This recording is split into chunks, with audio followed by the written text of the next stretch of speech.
Hello and welcome. My name is Alan, and we are back with more A Testament of Hope by Dr. Martin Luther King Jr.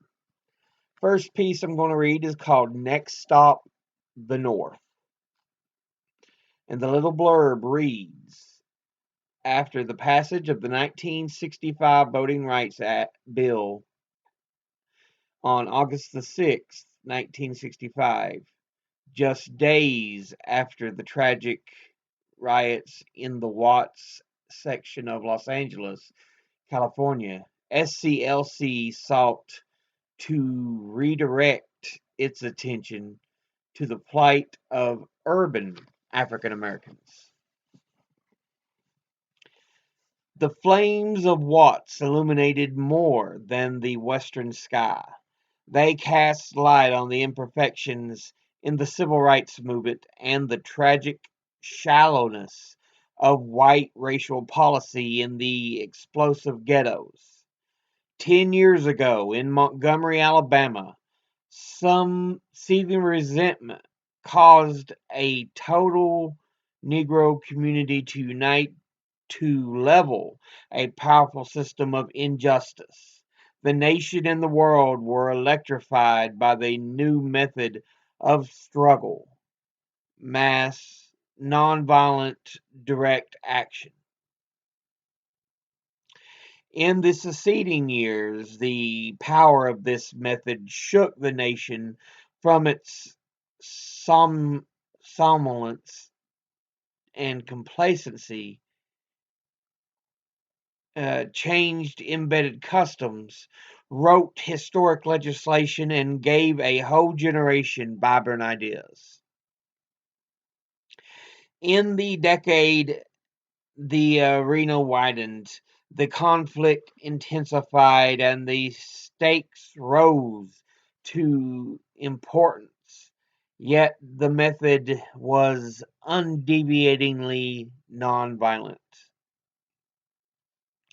Yet on the 10th anniversary of nonviolence as a theory of social change, with its success acknowledged and applauded around the world, a segment of a Negro community united to protest injustice, but this time by means of violence. The paradox is striking, but it can be understood. Our movement has been essentially regional, not national.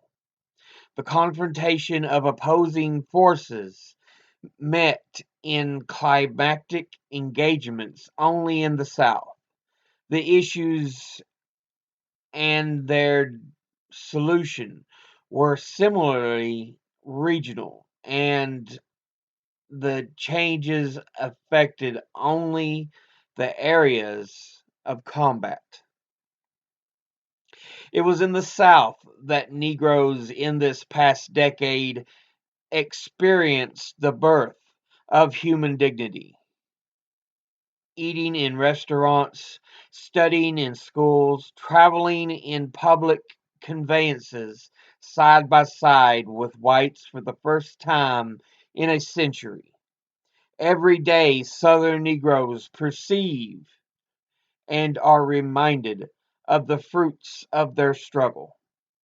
The changes are not only dramatic, but are cumulative and dynamic, moving constantly toward broader applications. In the North, on the other hand, the Negro's repellent slum life was altered not for the better, but for the worse. Oppression in the ghettos intensified. To the homes of 10 years ago, squalid then, were added 10 years of decay. School segregation did not abate, but increased. Above all, unemployment for Negroes swelled and remained unaffected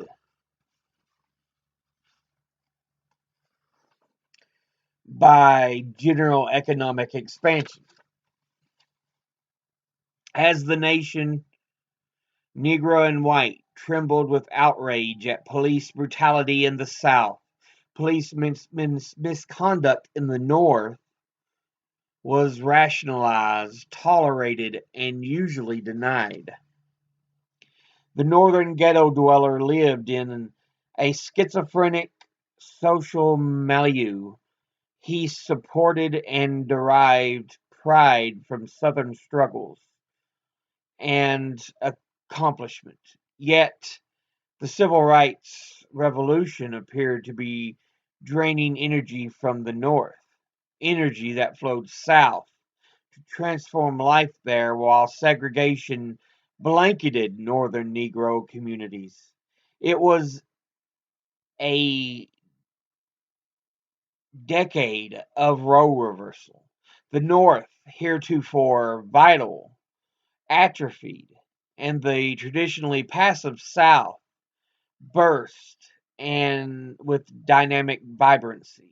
If the struggle had been on a national front, the changes in the North would have been kaleidoscopic. To match the South in relative change, the North in the decade should have been well on its way to dissolution of ghettos. Unemployment due to discrimination should have disappeared, and tensions with the police should have been modified or eradicated by long tested institutions. And interracial relationships should have been so commonplace that they should no longer have attracted comment or attention. In short, the North needed and was ready for profound progress, and relatively the changes should be far surpassed those in the South. In fact, however, the North at best stood still as the South caught up. Civil rights leaders had long thought the North would benefit derivatively from the Southern struggle. They assumed that without massive upheavals, certain systemic changes were inevitable to the whole nation as the whole nation re-examined and searched its conscience. This was a miscalculation. It was founded on the belief that the opposition in the North was not instringent, that it was flexible, and was, if not fully, at least partially, hospitable to corrective influences. We forgot what we know daily in the South. Freedom is not given, it is won by struggle. In my travels in the North, I was increasingly becoming disillusioned with the power structures there. I encountered the tragic and stubborn fact that in virtually no major city was there a mayor possessing statesmanship, understanding, or even strong compassion on the civil rights question. Many of them that sat on platforms with all the imposing regalia of office to welcome me to their cities and showed praise on the heroism of Southern Negroes. Yet, when the issues were joined concerning local conditions by the language, only the language was polite. The rejection was firm and unequivocal. All my experience indicated that hope of voluntary understanding was chimerical. There was a blindness, obtuseness, and indignity that would only be altered by a dynamic movement. Ironically, Mayor Ivan Allen of Atlanta and many other Southern public officials with all their conflicts came much further in human relations than mayors in the major northern cities. Many political leaders in the South had only yesterday been implacable segregationists, not found but found the inner resources to change their convictions. More than that, they had the courage and integrity to speak bluntly to their constituents and furnished the leadership for them to make necessary constructive changes. Another inescapable contrast was the role of national and local governments. The national administrations increasingly became more and more responsive to pressures from the South. As our movement, persuading techniques of creative nonviolence, encountered savage and brutal responses, all branches of the federal government moved to face the challenge with increasing responsibility and firmness. Beyond this, a deeper human understanding of underlying causes became clearer to marked contrast. Municipal and state laws were enacted without passions or evident conviction. Feeble and anemic enforcement amid political machinations were made them all but ineffectual. It was worse than tokenism. It was trifling with life and death issues with unfeeling clumsiness and opportunism. What the culpability of Negro leaders? Southern Negro leaders remained substantially regional forces, although inspirationally they emerged as national figures. Further, they projected solutions principally for Southern conditions in framing proposals for national legislation.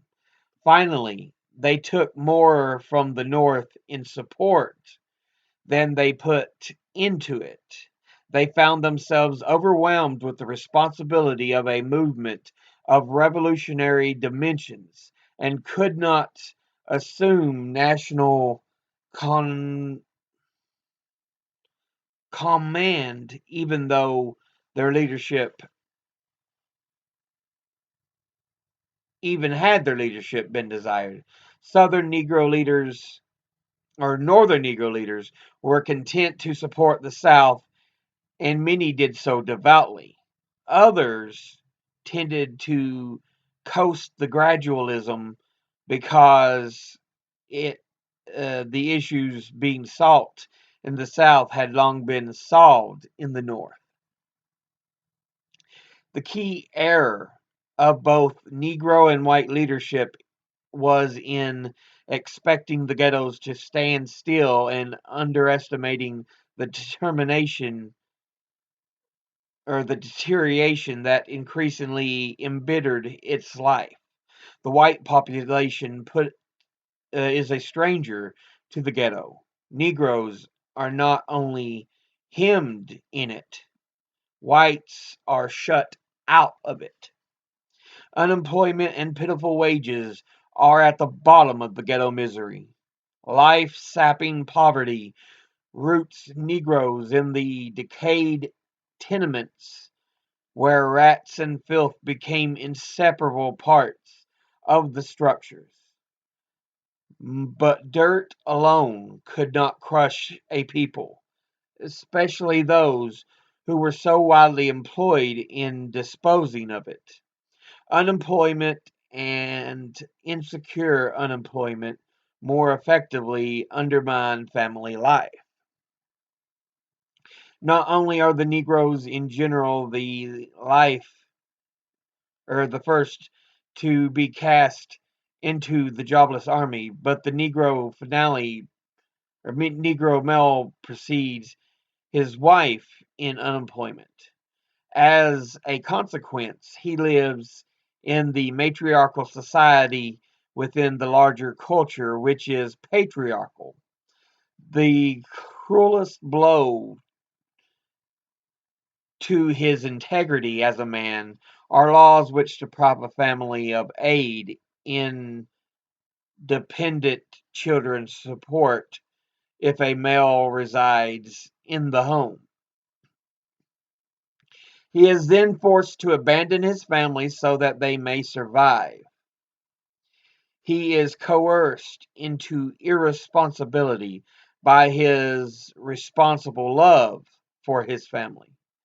But even ensuring food on the table is insufficient to secure a constructive life for the children. They are herded into ghetto schools and pushed through decades of schooling without learning. Their after school life is spent in neglected, filthy streets that abound in open crime. The most grievous charge against municipal police is not brutality, though it exists. Permissive crime in ghettos is the nightmare of the slum family. Permissive crime is the name for the organized crime that flourishes in the ghetto.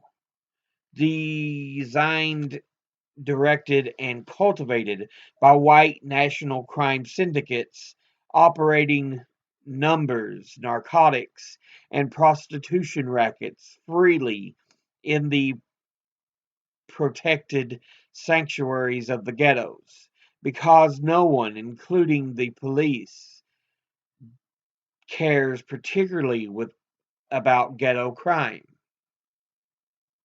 It pervades every area of life. The Negro child who learns too little about books in his pathetic schools learns too much about crime in the streets around them. Even when he and his family resist its corruption, its presence is a source of fear and of moral debilitation. Against this caricature of the American standard of living is the immediate proximity of the affluent society. In the South, there is something of shared poverty, Negro and white. In the North, the white experience only steps away, glitters with conspicuous consumption. Even television becomes incendiary when it beams pictures of affluent homes and multitudinous consumer products to an aching poor living in wretched hovels. In these terms, Los Angeles could have expected riots because it is the luminous symbol of luxurious living for whites. Watts is closer to it, and the looting in Watts was a form of social protest very common through the ages of a dramatic and destructive gesture of the poor toward symbols of their needs. Los Angeles should have expected the Holocaust when its officials tied up federal aid in political manipulation, when when the rate of Negro unemployment soared above the depression levels of the whites, when the population density of Watts became the worst in the nation. Yet even these tormenting physical conditions are less than the full story. California in 1964 repealed its law forbidding racial discrimination in housing. It was the first major state in the country to take away gains Negroes had won at a time when progress was visible and substantial elsewhere, and especially in the South. California, by its callous act, voted for ghettos. The atrociousness of some deeds may have concealed by legal ritual, but their destructiveness is felt with bitter force by its victims. Victor Hugo understood this when he said, "If a soul is left in darkness, sins will be committed. The guilty one is not he who commits the sin, but he who causes the darkness." Out of the many causes, the Negro freedom movement will be altering its course into the period to come. Conditions in the North will come into focus, and sharpened conflict will unfold. The insistent question is whether that movement will be violent or nonviolent. It cannot be taken for granted that Negroes will adhere to nonviolence under any conditions. When there is rock like intransigence or sophisticated manipulation that mocks the empty handed petitioner, rage replaces reason. Nonviolence is a powerful demand for reason and justice. It is rudely rebuked. If it is rudely rebuked, it is not transformed into resignation and passivity. Southern segregationists in many places yielded to it because they realized alternatives would be more destructive. Northern white leadership has relied too much on tokens, substitutes, and Negro patience. The end of this road is clearly in sight. The cohesive, potentially explosive Negro community in the North has a short fuse and a long train of abuses. Those who argue that it is hazardous to give warnings lest the expression of apprehension lead to violence are in error. Violence has already been practiced too often, and always because remedies were postponed. It is now the task of responsible people to indicate where and why spontaneous combustion is accumulating. The Southern Negro created mass nonviolent direct action and made history with it, and will go on to far greater gains, holding it firmly in his peaceful sword. The North, on the other hand, has for several years been spontaneously testing violence. There are many who are arguing that positive gains have followed riots. They hold that in the complexities of urban life and tricks of sophisticated segregation cannot be defeated except by the power of violence. They are so close to white society, but so alienated from it and consumed with revulsion toward the hypocrisies that they are disinterested in integration. Black nationalism is more fitted to their angry mood. I do not believe this thinking will dominate the movement, however. I think it will fail, not because Northern Negroes will settle for a no win tranquility and calm. It will fall because they can be convinced there is a more effective method and a more moral one: nonviolent direct action. The method has never been utilized on a large and practiced scale in the North, but in the South it will mobilize Negroes for action more effectively than appeals to violence. Ultimately, rioting has the serious defect that it can be terminated by greater force. The number available for violence is relatively small and can be countered. Conversely, nonviolence can mobilize numbers so huge there is no counterforce. Its power is such that it can be sustained by the will of supporters not merely for days, but even for extended periods. If 100,000 Negro march in a major city to a strategic location, they will make municipal operations difficult to conduct.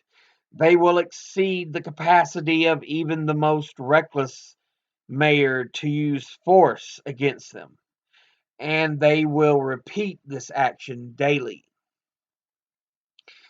if necessary. Without harming persons or property, they can draw as much attention to their grievances as the outbreak at Watts, and they will have asserted their unwavering determination while retaining their dignity and discipline. The critical task will be to convince Negroes driven to cynicism that nonviolence can win. Many municipal governments leaders will have no more imagination than to scorn it and ridicule it. Nonetheless, though they are will be serving the trend to violence, they will not influence the bulk of Negroes who, I am convinced and confident, will embrace nonviolence. In the South, we are taunted, mocked, and abused beyond belief. 100 political commentators interred nonviolence into a premature grave. Yet in 1965, there is a new South, still far from democratic consistency or harmony, and equally distant from the plantation overseer South. The Northern Negro knows this because he helped to bring it into being. He has yet to use nonviolent direct action, but he has even examined its special tactical application in his different community. He may even be reluctant in his urban sophistication to embrace its moral simplicities, but his wisdom is not less than his southern brothers, and a power that could break the savagery of southern segregation commands respect and induces emulation. The rushing history of change has been late to reach the North, but it is now on a fixed northerly course. The urban slums need not be destroyed by flames. Earnest people of good will can decree their end nonviolently as atrocious relics of a persisting unjust past. And this was published in the Saturday Review, issue 13, November of 1965, pages 33 to 35. Maybe it was on the 13th of November in issue 105. Okay. But yeah, and that'll put an end to the section about philosophy, which was this whole big section here, and bring us to the second section, famous sermons and public addresses. Now, in this particular piece, Dr. King focuses on the North. He says it is not without its own issues, because up to this point, you have to remember much of what the fight had been is in the South, particularly Alabama, Mississippi, Georgia,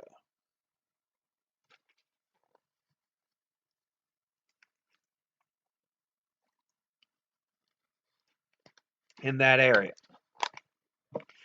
Alabama, especially, because it's usually Mobile, Montgomery, Birmingham. So, yeah. But Dr. King takes and he points to the North and says, they are not without problems themselves, and we need to fix issues there. But as always, educate thyself.